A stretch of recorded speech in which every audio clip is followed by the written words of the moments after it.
Yeah. Come goodness. I hope you don't mind me doing that. It's just, I'm trying something different.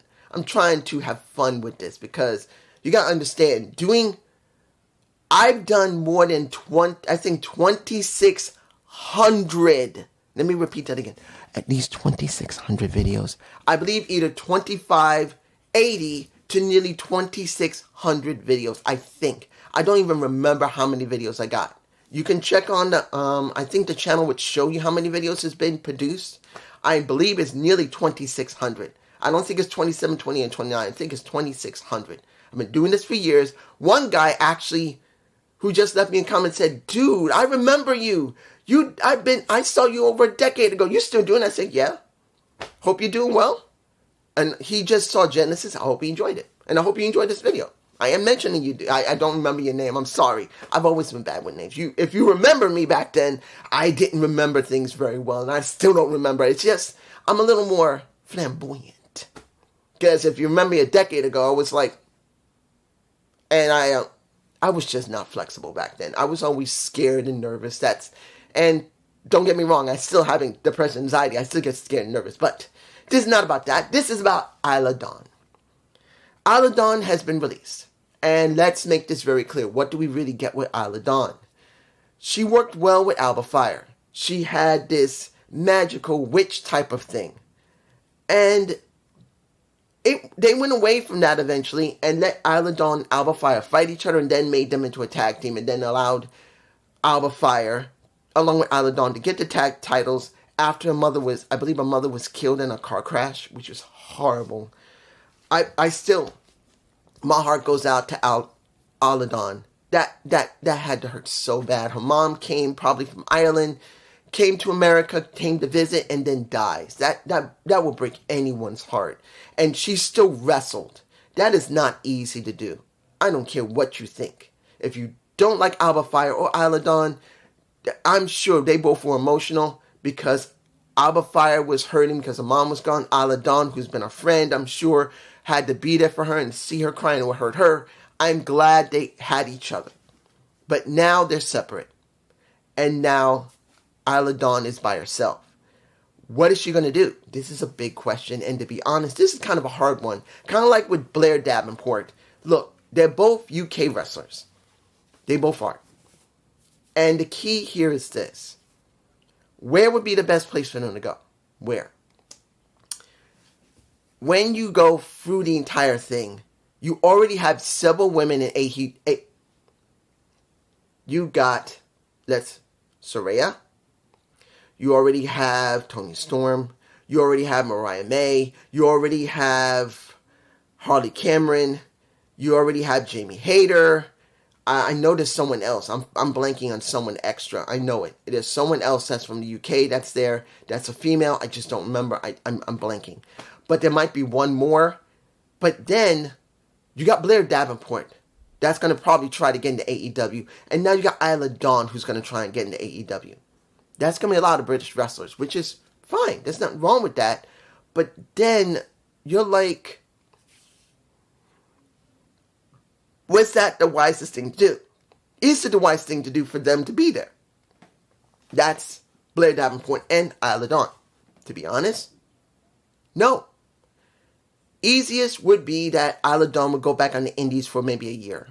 That might be the best thing. She does American indie wrestling, not European. She stays in America. She's been here for a while. She's been here for more than a few years easily. She probably would be able to find work somewhere and just try the indies for a little while. If her money doesn't run out too bad, she'll be fine. Then she could try and, after the smoke clears on what's been going on with AEW, if you don't know what I said in Grand Slam, about Grand Slam, look at the previous video with the Good Brothers. I said what I need to say. So there's problems with AEW and what they did and what Tony decided to do. So then you have TNA.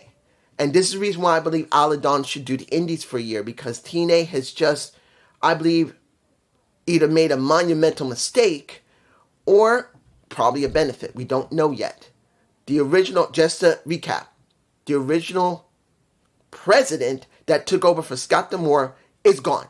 Not even a year. I believe he started in April, either late March or early April. He's gone. He is not there anymore. Done.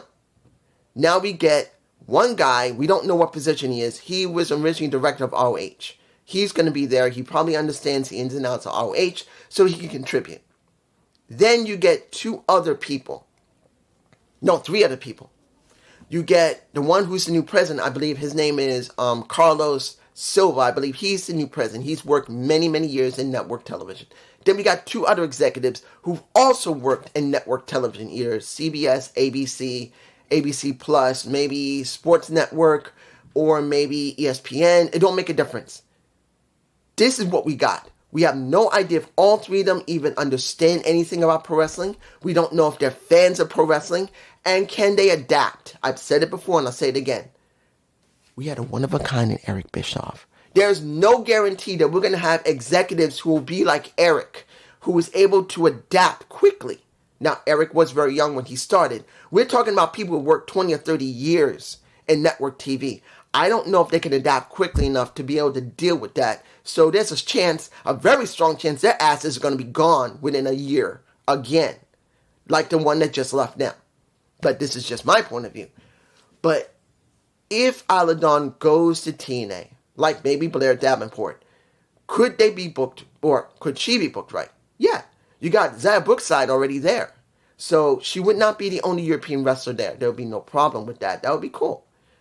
But do I believe they're going to book her correctly? I don't know. This is going to be a big question of how the booking of TNA is going to be now. You just lost Josh Matthews. No matter if you like him or not, if he was booking correctly, helping to book correctly, and giving good input, when even though, if you remember Impact Wrestling, their booking a lot of times sucked. No matter, I always say Scott D'Amore, he had his moments where he hit it, and he more than had a few times, way more than a few times, where it sucked, the booking. There ain't no lie about that. He's always been pretty good in his booking, but then he could suck ass when it comes to the booking. But we don't know how this booking's going to be for her. And then on top of that, she's not a very well-named wrestler. So right now, if you don't know, TNA has now done pay cuts. That they're supposed to be doing great work. They're getting so many people coming into arenas now, the biggest they ever did, but they're doing pay cuts. Several people are leaving or have already left. And there are going to be some that's going to be complaining about the pay cuts. And we don't even know what she's going to get, whatever money she's going to get. Even that's if she is going to be signed. She may just get a little bit of work, but that's just me. I hope you enjoyed this. It's a little bit over. It's about almost 8 minutes and 10 seconds, but that's not bad. But it's just me. Peace.